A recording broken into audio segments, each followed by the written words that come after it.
सुप्रभात। सुलूक की राह। सुलूक की राह।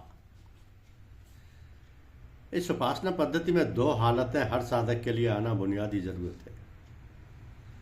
पहली हालत सुलूक की होती है, जो साधक में अपने पूर्व जन्म के संस्कारों तथा इस जन्म के अर्जित संस्कारों के आधार पर श्रद्धा, निष्ठा, भक्ति इत्यादि को सफलतापूर्वक निभाने की क्षमता पैदा होती है।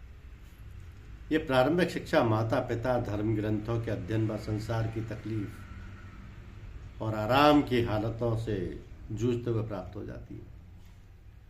मन के अंदर किसी भी प्रकार के झूठ से परहेज और सत्य को ग्रहण करने की क्षमता उत्पन्न होना, यही आध्यात्म के मार्ग में चलने के वास्ते प्रारंभिक चरण हुआ करते हैं। जिंदगी गुजारने के हजारों लाखों तरीके हैं, जिसमें हर व्यक्ति अलग अलग कहीं ना कहीं अपना सफर कर रहा है।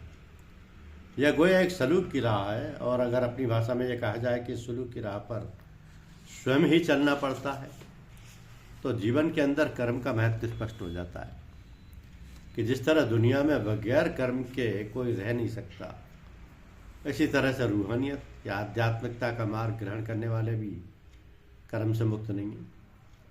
जो कुछ इंसान दुनिया में और दुनिया को हासिल करने के लिए करता है, वो दुनियावी सलूक की राह है।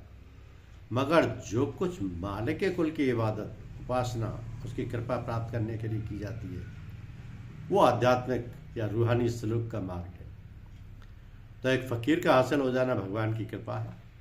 उससे संबंध और उस संबंध को पूर्ण कर लेना, यह आध्यात्मिक उच्चतम स्थिति महराज है। इस महराज को प्राप्त करने के लिए साधक जो कुछ स्वयं करता है, वो सलूक की राह है।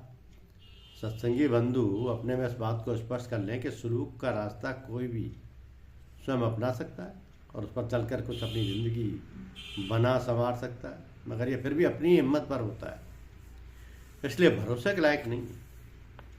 सलूक की राह सबके लिए खुली हुई है, इसमें किसी सहारे की खास जरूरत नहीं है। अगर ऐसा कहा जाए कि पूजा करना है, तो सलूक की राह पर चलने वाला बड़ी आसानी के साथ एक स्थान को साफ सुथरा करके, दरिया चादर बिछाकर, फूल पत्तियाँ एकत्रित करके, अपनी हैसियत के अनुसार प्रसाद बनाकर, अपने मन के दौड़ के द्वारा, गरीब है तो मिट्टी की, धनवान है तो सोने चांदी की मूर्ति का प्रबंध करके, अगरबत्ती जलाकर सब लोग शांत होकर एक उपासना पद्धति अपना सकते। उनका मन प्रभु में लीन हो जाए, संसार में रहते हुए संसार को भूलकर ब्रह्म में लीन हो जाए, ये कृपा के आधार पर निर्भर है।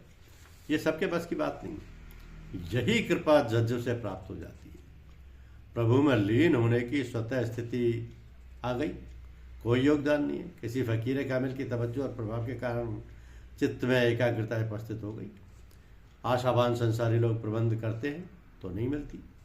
फकीरों से संबंध हो जाने के बाद जज्ब में डूबने पर आप दरी बिछाएं या ना बिछाएं, फूल पत्ती हो या ना हो, प्रसाद हो या ना हो, आपकी पूजा हो जाएगी। यह छुपी ताकत जज्ब की ताकत है, जो बुजुर्गों की तवज्जो और उनकी कृपा से प्राप्त होती है। धन्यवाद।